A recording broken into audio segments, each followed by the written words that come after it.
उसने खुद से एक सवाल किया, क्या मैं वाकई खुश हूँ? उस रात वो देर तक जागती रही।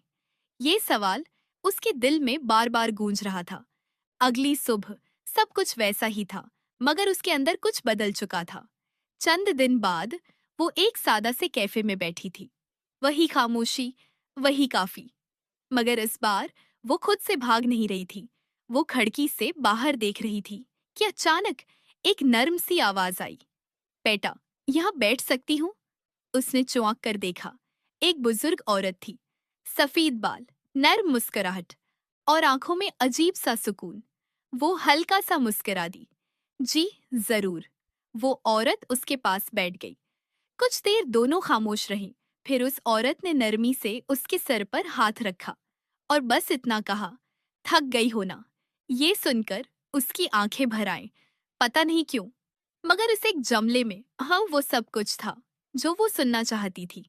वो कुछ बोल न सकी, बस आहिस्ता से सिर हिला दिया।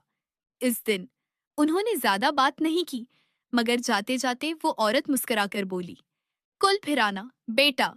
और वो अगले दिन फिर गई, फिर अगले दिन, आहिस्ता आहिस्ता ये रोज का मामूल बन गया।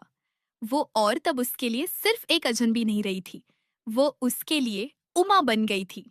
वो अक्सर इन्होंने घर जाने लगी। एक छोटा सा सादा सा घर, मगर अजीब सा सुकून था वहां।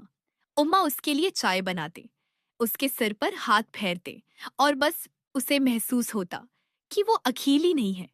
एक दिन उम्मा ने मुस्कुरा कर कहा, तुम बेटी जैसी लगती हो मुझे। उसने पहली बार दिल से मुस्कुराकर जवाब दिया, और आप बिल्कुल उमा जैसी। उस दिन के बाद वो वाकई उनकी बेटी बन गई। अब जब वो अपनी खिड़की के पास खड़ी होती थी तो शहर वैसा ही होता था, मगर उसका दिल अब वैसा नहीं था। अब वहां खालीपन नहीं था, बल्कि एक सुकून था, एक अपनायत। उसने आहिस्ता से आंखें बंद की और मुस्कुरा दी।